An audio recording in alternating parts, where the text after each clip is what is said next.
ভাই দেখেন ইন্ডিয়াতে আমি প্রবেশ করছি, এই যে ইন্ডিয়াটা দেখা যায়, দেখছেন দেখছেন ভাই, ইন্ডিয়ার আশেপাশে ভাই দেখেন এগুলো দেখছেন।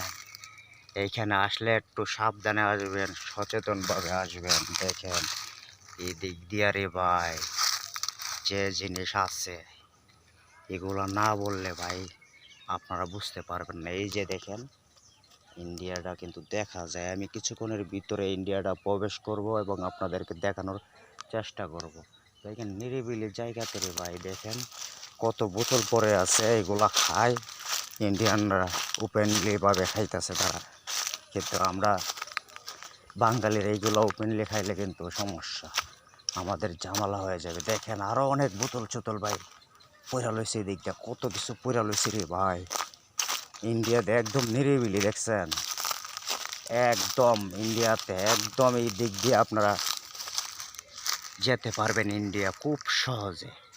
এই যে দেখা যাচ্ছে ইন্ডিয়া কিন্তু দেখা যাচ্ছে আমার হাতের কাছে, ঠিক আছে। আমি কিন্তু আসছি একদম ব্রাহ্মণবাড়িয়া দিয়ে, ব্রাহ্মণবাড়িয়া থেকে তো বর্ডার একদমই কাছে, তো এই দিক দিয়ে দেখা যাচ্ছে কি আপনার তার কাটার বেড়া নাই।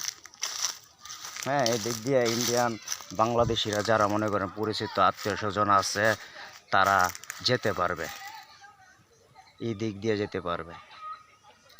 তো বিজেপিকে জিজ্ঞেস করে যেতে হবে, উল্টাপাল্টাভাবে গেলে কিন্তু আপনাকে গুলিও করতে পারে। তাই একটু সাবধানে সচেতনভাবে ইন্ডিয়াতে প্রবেশ করবেন। ব্রাহ্মণবাড়িয়া থেকে যাওয়াটা খুবই সহজ।